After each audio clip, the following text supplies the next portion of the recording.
Good evening, everyone. I'd like to welcome you to the Otsego City Council meeting. Tonight is Monday, February 23rd. Audra, can you have the record show our city attorney, city planner, city engineer, along with all council members, our assistant city administrator, and our city administrator are present. At this time, I'll ask you all to join us in the Pledge of Allegiance.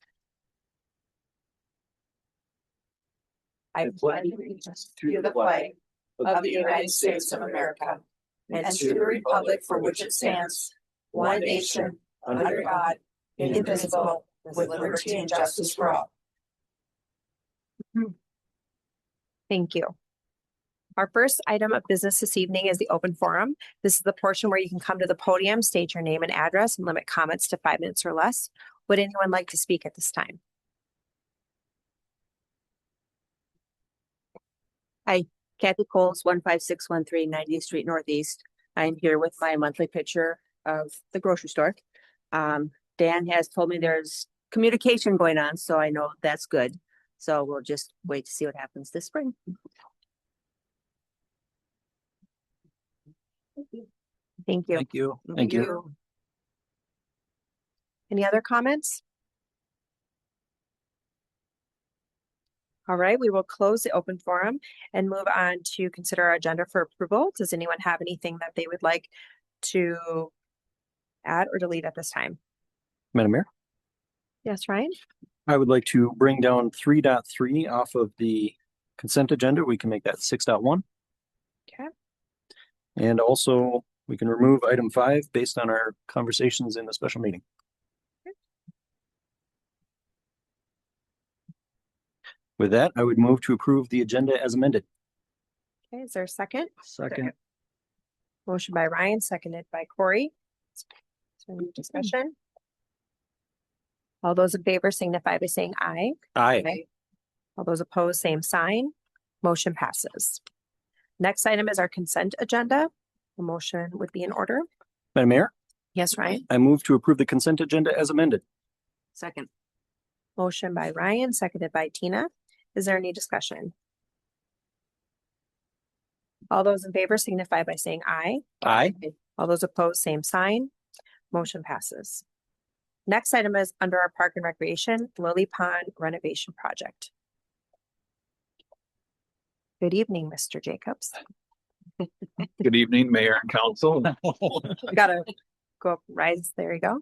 It's your favorite Parks and Recreation Director back here in action.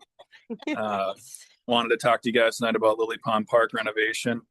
We haven't had a project like this since 2023 come across, which was School Knoll Park at the time. So if you guys remember that, there was some lessons learned at that time with making sure that the project was truly comprehensive and also being mindful of timelines. So tonight there is 2 motions, as you will see, one to procure the playground, the other to authorize the bid process. Ordering that playground tonight is paramount to making sure that we maintain our timelines and that, as far as construction goes, it arrives on time. We're not waiting for the long lead time that play structures have known to be an issue with. So kind of talking through tonight, Hannah's here from HKGI to go through some things. I just want to touch on community input, as in the packet it kind of outlined a little bit, but going a little bit more into detail. The mailings were sent out. The Parks and Recreation System Master Plan identifies a half-mile service area. The commission actually so chose to extend that to a full mile due to those lots being larger in that northwest corner in the area it serves. So there was 400 surveys mailed out to that 1 mile radius. We did also host an in-person event that we had about 10 to 15 people at. It was the middle of summer, so many people were busy, but that survey that we did mail out and post on Facebook had a QR code. The survey was linked on Facebook as well. And that survey did receive 105 responses. So pretty good feedback. Hannah's going to talk through her design and some of the reasons why we did what we did and kind of the infrastructure that's failing at the park. I will turn it over to her at this time and be available for questions at the end. Okay, thank you. Thank you. All right, You're not as tall. okay. So, hello, my name is Hannah Schmitz. I'm a landscape designer at HKGI, and I'm just going to give a brief overview of where we've been and where we're going with Lily Pond Park. So we'll start out with, like I said, general overview, and then if you just go back two slides. We'll get into the proposed park design. I'll get into some of the specific features that go along with that design. And then we'll go into the cost estimates, which includes the playground cost estimate, then the overall cost estimate, and then some alternates that we have. And then we can get into next steps for the park. Next slide. All right, so starting with where we've been. So last summer we did the community engagement, like Nick had said. We did that in-person event, and then we also did an online survey. The survey had a lot of responses, which was great. And from that, we were able to develop a preferred master plan and cost estimate. These were pretty general. The cost estimate was very general, and we took that then to the Park Commission, and the Park Commission gave their feedback, and the final plan was approved. From there, in November, we received a site survey, and our team was able to start beginning on the construction documents. And then this past month, we presented those construction documents, that site plan, to the Park Commission and a final cost estimate, which was approved.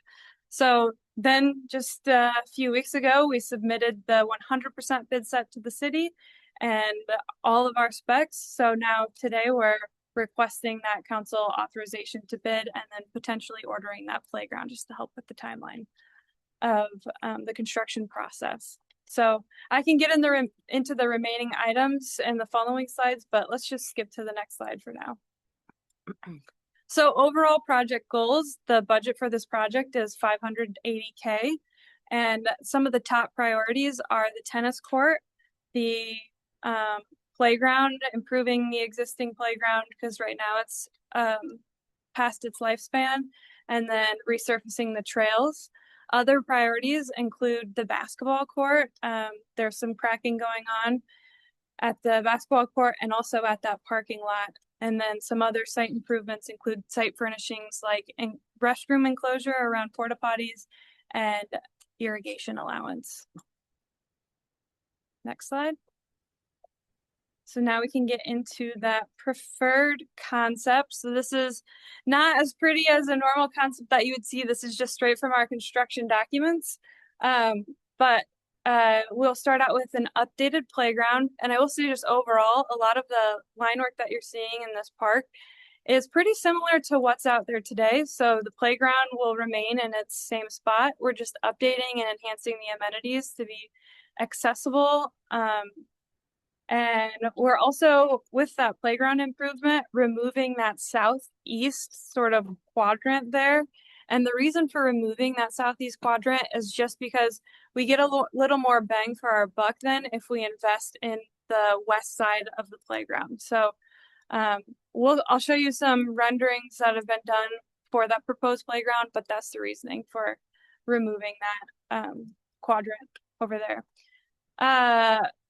We're also looking at replacing the tennis court. That is fully resurfacing the tennis court, adding in new fencing, posts, nets, and then along with that tennis court, we'll provide some pickleball striping. That does not include built-in nets. There are some temporary nets that I believe the city owns that will be deployed as needed for pickleballers.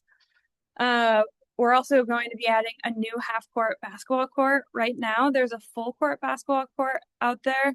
And the reason for the half-court is you just get some cost savings. So you're able to have a newer basketball court, but without the cost of having to fully redo it. It's about half the cost. And based off of surveys, the basketball court was one of the lesser used amenities. So we thought if we could get some savings there, we could then invest it elsewhere in the park. Resurfacing the parking lot. Right now, the existing parking lot has some cracking going on. So there's a need there for that. Resurfacing the trails. Also removing some existing trail segments. So when we studied the park, we noticed that there was some redundancies in the trails. And by removing some of these trail portions, we're able to save on future costs and costs currently. So some of the trails that are being removed are, you can see in that northeastern corner, there's like a U shape, a sideways, backwards C shape, I'll say that. That trail would be removed. And what's kind of difficult to see in this plan is there's an existing north-south trail that runs right along the road. So you would still get the looping action that happens within the park, but just not the cost of having to maintain that trail. And another trail that would be removed is just directly east of where the shelter is near the playground. Again, there's just some redundancies with connections to that north-south trail. And then right in the center of the park, we are proposing a zip line. Now, this is an alternate, pending what bids come back with. But one thing that is not an alternate is there is a crushed aggregate path that will run through the center of the park. And that just provides more activation to the center of the park. Right now, it's an open space, so this gives another looping option for park visitors. And then one last thing is we've got a porta potty restroom enclosure shown just north of that existing parking lot. There's a little square there. Yep. All right, next slide. So here's some zoom ins for exactly what those features include. This is the proposed tennis court. Like I said, there's going to be some pickleball striping included in there. We will include a new tennis net with adjustable center straps and posts just to help meet regulations. And then we're going with a black powder coated chain link fence, which the reason for that selection is just to help with maintenance costs, and also it looks a little bit sharper than just the regular galvanized chain link fence. Next slide. This is a layout plan for the basketball court, and this is just showing dimensions, you know, if you're curious, but then also we'll be ordering this basketball hoop system, which comes with a post, backboard, and nets. Next slide.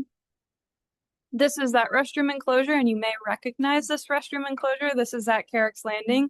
So we'll be ordering the exact same fence with the same etching and everything, just to show some cohesiveness throughout the park system here. And then Nick touched a little bit on community engagement, but since the playground is such an important aspect of this project, I thought it might be nice to go into some of the details of what we heard on the playground.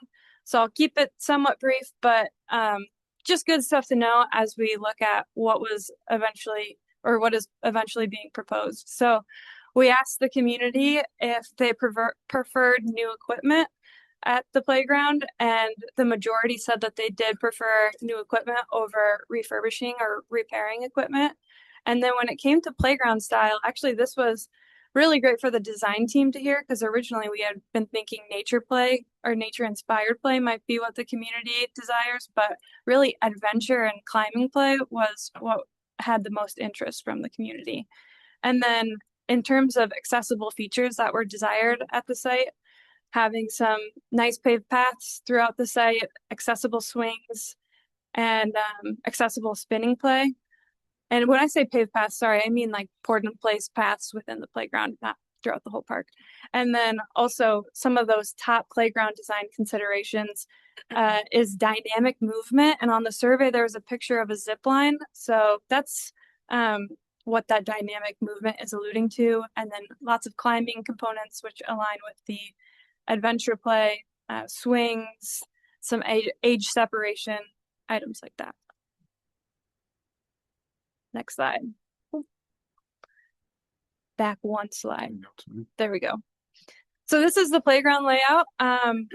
Just a little more context on the playground. We received 4 different options from different playground vendors, and the Park Commission had selected Midwest Playscapes as the playground vendor. Midwest Playscapes represents Playworld as their play structure provider. HKGI has worked with them before, and it's a really great playground equipment. So I'm very excited for you guys to be going with them. It's sometimes a little hard to look at plans, so luckily we do have some renderings here, but I'll just point out a couple things in case you're curious. So the playground vendor did provide 2 alternates for where that zip line is located, whether it's in the southeast quadrant or if it's in the center portion of the park. And the Park Commission determined that they'd like to go with this add alternate 2, which is activating that center part of the park. Some great things about this plan is you can see that blue is the poured in place and all the other surfacing is that engineered wood fiber surfacing. So it makes it nice and accessible. And then there is some age separated play, which I can point out in the following slides. All right, so that larger structure that you see in the playground, that would be the 5 to 12-year-old play equipment. You have a lot of climbing opportunities, a lot of slides, different poured in place options to get to those amenities. I believe there's monkey bars in there as well. And then that smaller structure just to, I guess, the left of that photo on the left, that would then be for the 2 to 5. So that is providing that age separation that was brought up in the community engagement. Also some accessible spinning, that's that little circle there within the board in place, a teeter-totter like feature, and then we also have some accessible swings mixed with traditional swings. And then this is just a little closer look. You can see that dome in on the far left. That is kind of, I think it's called a cozy dome, and that's to help children who may be overstimulated. Honestly, I could see myself hanging out in there. It looks pretty awesome. There's also things like a balance beam, lots of features packed into this small area. And then this is a rendering of the zip line. Playworld has a great zip line. It's over 100 feet. So you can imagine sliding down and then running back. It's a great way to burn some energy for kids and adults. So then let's get into the costs here. For the playground's target budget was $175K, and the number is a little small, but I can still see it. They came in at $174,944, so just under that target budget, which is great. That includes all of the surfacing, all of the stuff that you saw in those renderings will be included in the playground design. The zip line is that only alternate, which we had mentioned, and that's about roughly 46,000, we'll say. And that would be pending how bids come back. If bids come back a little bit under, then maybe we could get that zip line in the park. If we go to the next slide, this is the overall cost for the park, $580K. Just a reminder is what we were targeting, and we've got the cost estimate coming in at $576,629. Some things that are included, I called out a lot of them in the proposed plan earlier, but also we do have irrigation allowance included in there. This includes some of the site prep that's needed for construction. It includes design services. All of the nitty gritty is packed into this cost estimate here. And then next is the alternate. So this includes the zip line as well as some edging that would go between that engineered wood fiber and the existing lawn that's out there. And then all in, if we were to do all of these improvements, that would come at about $629,229. So next steps, if this gets approved, then we would have a bid opening on March 18th, and then the bid would be awarded at the city council meeting on March 23rd. We would start construction in May and hopefully have construction complete by mid-August. And that is all I've got. Hannah, can you pull up, or Adam, who's running the screen? Adam, okay. Because we talk about irrigation. What parts are we irrigating? Yeah. Thank you, Mayor. The whole majority of the park is currently irrigated. The city had placed a well there when the park was originally built. It's in good working order. We just want to make sure we're repairing the essential infrastructure and make sure the park is maintained to that green. It's a very sandy park. Yeah. So we're making sure that, it looks aesthetically pleasing, not that dead brown grass, as the city's already invested infrastructure at this site. Okay. A good thing, Mayor and Council, too, to be mindful is, we're doing these projects after that 20+ year threshold. So built in 2005, we're about 21 years here now. We cannot find, current playground parts and things like that. There's, things that come into safety concerns. Play has changed, accessibility has changed. The pavement's in poor condition. You obviously can see the tennis courts cracking, the basketball courts failing. It's time to address these things and to, package it all into a comprehensive package. So it's one time we're touching this part. Like I said, there was some lessons learned with school. No, we didn't get the parking lot at the first time. We learned to order the playground early tonight. So, I mean, there are some things we've learned throughout this process for these renovation projects. More than happy to tag team questions between Hannah and myself. Yeah, my question was just irrigation. I was there when the park was built, and so I was just making sure, are we lessening it? Are we sprinkling the whole thing still, or what's the plan? Sure. So, thank you. Yep. Corey? And Nick, I don't know if I asked this before about the lighting, the current lighting situation in the park. Yep. And- Council member, it's right Hennepin still has our lights out there and they're in good working order. So a site analysis was done initially, and HKGI and staff have been out there and made sure that the lights still function.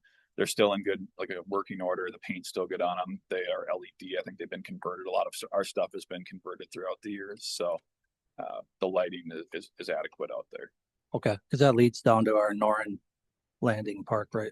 Correct. So the trail, So that's well lit. referencing the north-south trail along Cadler Avenue, runs about a half mile down to Norland Park there. Thank you. Any other questions? Okay. Well, thank you for the presentation. Thank you. Putting Thank this all you. together. Thank you. All right, council. In your packet, there are 2 motions. There's no further questions. Mayor, I'll make a motion. Yes. Motion to approve the Lily Pond Park renovation project plans and specifications and to authorize the bid process. Second. Motion by Tina, seconded by Ryan. Is there any discussion? All those in favor signify by saying aye. Aye. All those opposed, same sign. Motion passes. I'll make another motion. Okay.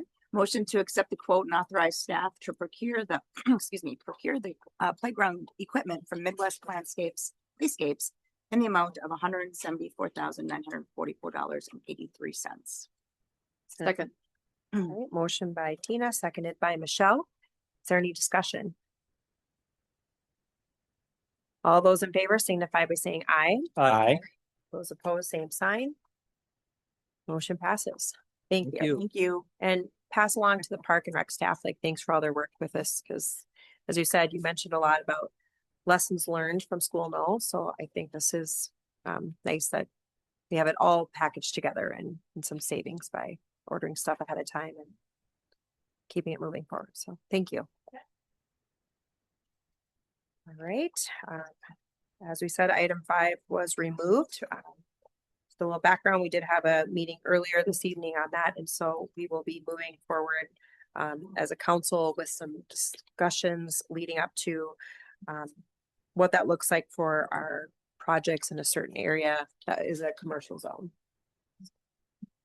More to follow. All right, item 6 is city council reports and updates. We will first start out with updates from commissions. First is heritage preservation. Thank you, Madam Mayor. I have no updates. Okay.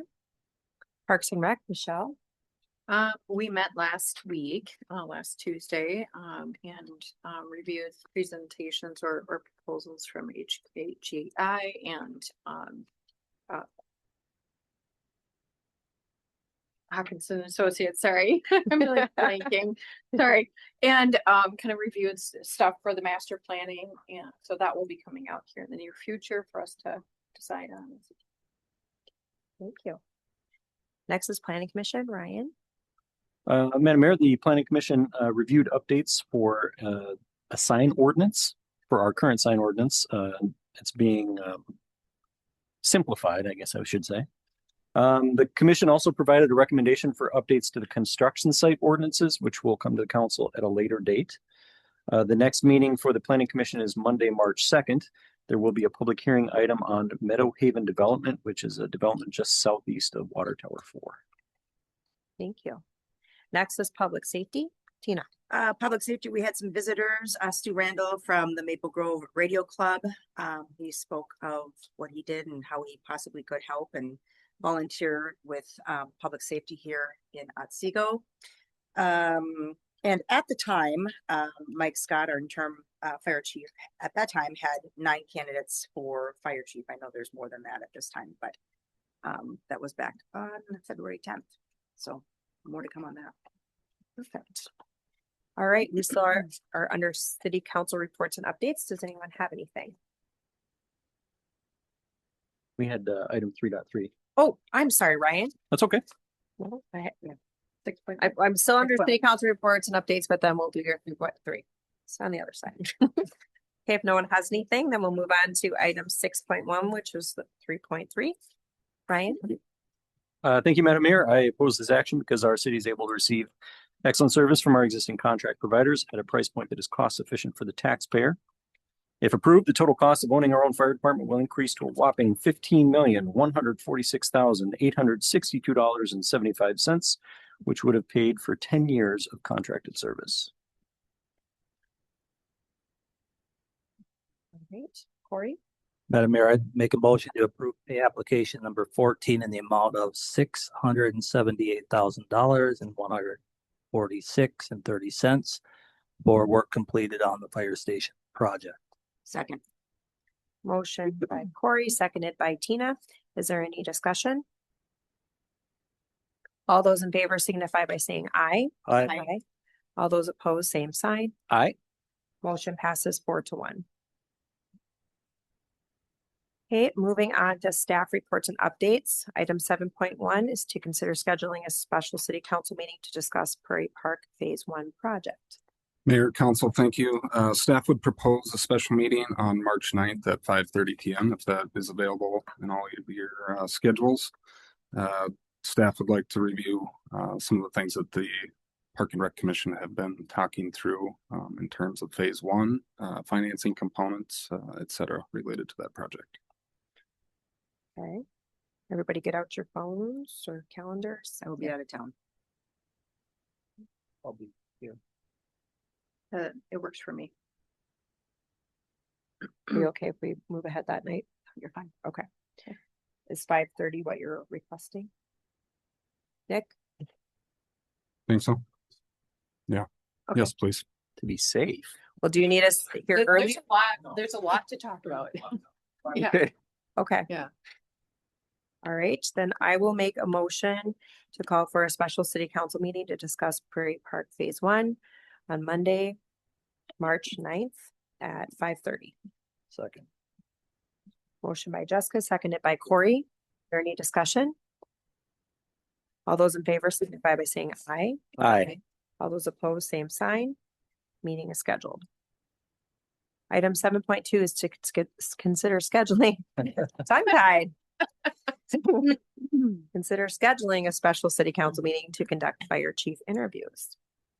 Thank you, Mayor and Council. So as previously mentioned by Councilmember Gady, we've had the position open previously at Public Safety Commission. We did receive 18 applicants in total for the fire chief position. We are working our way through the initial screening process. And so by the hopefully middle of March, we'll be able to bring 1 or 2 candidates to the council for consideration. So we're looking to hopefully do March 16th at 5:30 p.m. if possible. Otherwise, Wednesday or Thursday of that week as well, if that is possible for everyone. Everyone, March 16th. 16th, It's a Monday. Yeah.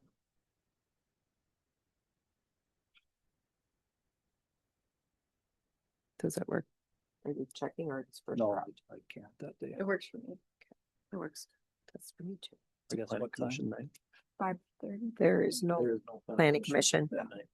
Oh, okay. I'm having surgery that day. Oh, okay. Oh. Seriously, man.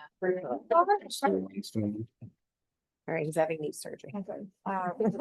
Councilmember Fine, we'll let you off. Tanner, would 17th or 18th work then? Yeah, Or yeah. will this be out The of? 17th or 18th.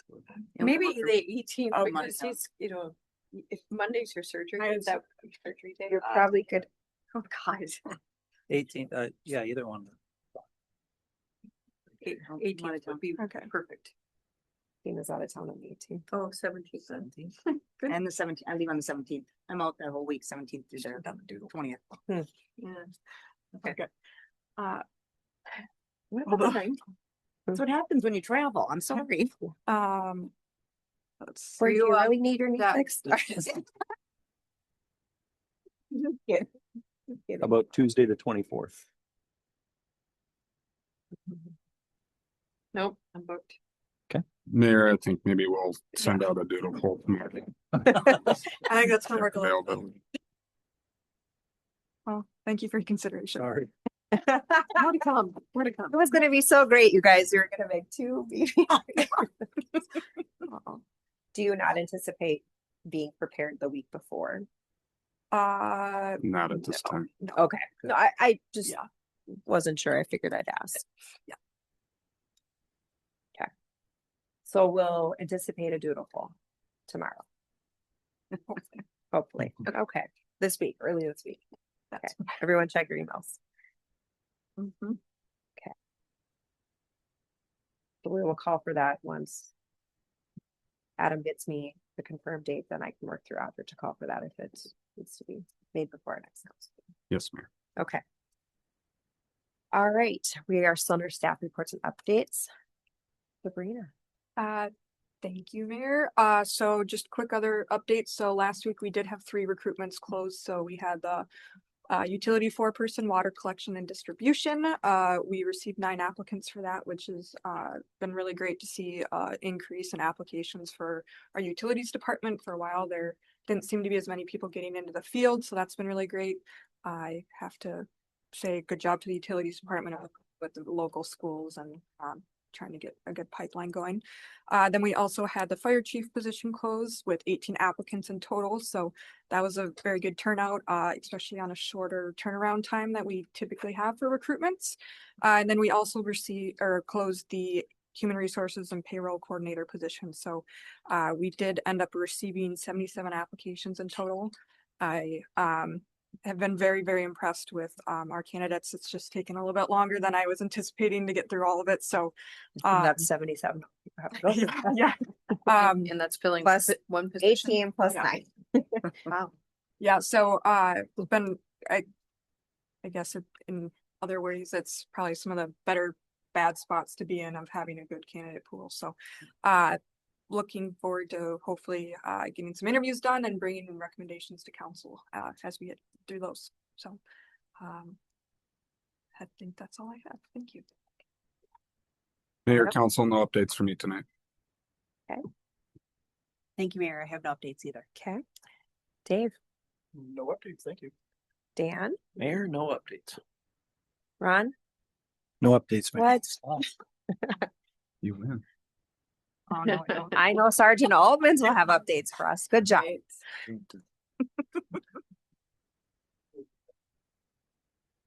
I'll take their time. That's right. I thought you guys were too nice to that Parks and Rec guy. Just have to. We were worried about safety. Corey asked about lighting. Good. Lighting important. The one Parks and Rec meeting I did talk about lighting. Okay. A couple things that I have. Fortunately, the sheriff was nice enough to let me go up to Alexandria Technical College today. That's one of the biggest law enforcement programs in the state for people that are kind of getting into the law enforcement profession. Let me go up there and do some of the mock job interviews with a group of them. Pretty cool to experience everybody trying to get through the program and having some conversations with how to properly do a job interview for trying to be a cop, specifically with Wright County. So I definitely go up there in the manner of trying to help out, but it ends up being disguised as a bit of a recruitment mission for me. So put the bug in the ear of a handful of different people. So it's kind of interesting to be able to talk with a lot of them about everything that we have going on for our agency and everything that we've changed in probably the last 10 or so years. It was nice to see that a lot of the students up there had good things to hear and say about Wright County. So it's really cool. A handful of them are from the general area of Wright County. There's a then it lives in Elk River, and we had talked about Otsego for a little bit, so it's kind of cool. I was trying to crunch some numbers the other day. Somebody had asked me from the community just about specifically as it relates to the roundabouts that potentially, are be coming in, the roundabouts that exist and the roundabouts that are coming into the community here in the next couple of years. So I'm trying to work on an actual formal report as that comes through. As I was going through, it was kind of interesting to go through some other statistics or things that popped up. As far as crashes, the number or the busiest day for crashes is actually Sunday, with Wednesday being number 2. I guess I wasn't expecting that. The top 2 reasons for crashes occurring are fail to yield and distracted driving. I don't think that's a surprise to anybody. And the crashes by ages, by far, age 18, 19, and 20 are the ones involved with crashes, and it kind of tails off after that. So, other than that, I don't know if I have anything more specific for you guys, but unless you have something for me. Does anyone have anything? I saw that, I think on the Facebook site for Wright County, you guys inherited like a 2009 Crown Vic. So the gentleman that one of the co-founders of Guardian Fleet Safety, we've been doing work with him since like 2015. Every single squad car since like 2017 has gone through his program in his company. And he's like probably had his hands on every single one of our squad cars in some capacity since then. So I think as a thank you for the business, he quite frankly, he's just really passionate about those sort of things. He's from the area. He was actually one of our explorers back in the day. So, Cool. I'll be honest, I went in, I had no idea what was going on either. I had walked into our building over there where we store some stuff, and all of a sudden there's this Crown Vic sitting there. I'm like, who's unlucky enough to get this old thing in the rotation? So, okay. So, yeah, it's really cool. I honestly, Crown Victorias are like the coolest car on the planet. So. Cool. Awesome. So we'll see you driving it. If I can get that computer, if I can get this computer somehow mounted in there, that'll work. You might see me out there. I'd love Okay. that. Well, show that picture of the old school computer. So that's pretty archaic. You said it last week. You leave Old Faithful alone. All right. Well, if no one else has anything, thank you for your update. Thank you. Thank you, Sergeant. Awesome. And I'm just going to extend a thank you to all of the people that did apply for our commission opening that we had. We have one person present this evening. That was, we made a motion on item 3.8 to adopt our new advisory commission member. So we have 5 total that were adopted for 4-year rotation. Some are returning and some people are new faces. So again, thank you for everyone that stepped up to interview with the full council, and congratulations to the people that were chosen to serve on those commissions. Does anyone else have anything? All right, then a motion to adjourn would be in order. Second. Motion by Tina, seconded by Michelle. Is there any discussion? All those in favor signify by saying aye. All those opposed, same sign. The meeting is ended. Thank you all for attending this evening.